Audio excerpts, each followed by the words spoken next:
Welcome back. We are in Proverbs chapter 12 today, verse 10. A righteous man regards the life of his animal, but the tender mercies of the wicked are cruel. If you're righteous, you're going to be kind to people, and you're even going to be kind to your animals.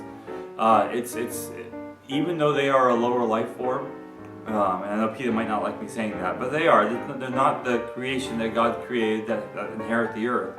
But God created animals different than He created humans, and we are not animals. If you listen to those scientists who say that we are animals, then it kind of negates the special feelings that God has for us versus animals. And God still loves the animals. It's not like He doesn't, but we're special. And He loves us. God calls us the bride of Christ. He made us in His own image, but He didn't make the animals in His image. And even though there are similarities between animals and people as far as physiology goes, the physical aspects, that's because we all have the same creator. I mean, God didn't have to reinvent the wheel for every creature.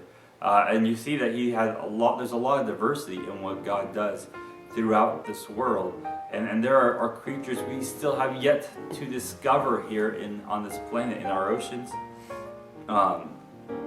And every discovery we make just should cause us to praise the Lord.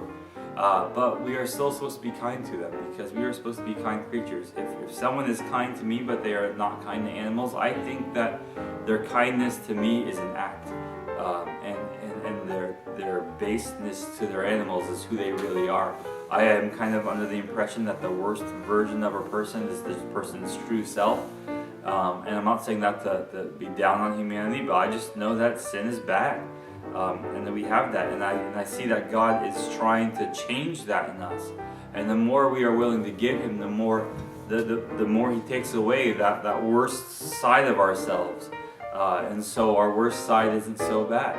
And I'm sure everybody knows somebody who seems like they're perfect, and even when they are angry, nothing really bad happens. They just, make a face or make a sound, and then they go about their normal happy lives. And those people really love the Lord, and they trust the Lord. And if you don't know that person, maybe other people think that about you. So love the Lord and trust Him, and be nice to your animals. There, Pete, I said it. Be nice to your animals. Verse 11 says, "He who tills his land will be satisfied with bread, but he who follows frivolity is devoid of understanding." Work hard. Do whatever it is that God has given you to do with all of your might and all of your strength and all of the energy and knowledge and wisdom that God has given you. Don't be lazy. There are a lot of don't be lazy passages in Proverbs. This is one of them. Don't be lazy. It is so bad for you to be lazy. And even if you're not doing the same thing everybody else is doing, that's fine, as long as you're working hard on what God has given you to do. And make sure it's something that God's given you to do, and you're not just making up yourself. Then it's okay. Verse 12 says, "The wicked will covet the catch of evil men, but the root of righteousness yields fruit." So the wicked, they want to be on top, and they don't care if the people under them are good or if they are evil.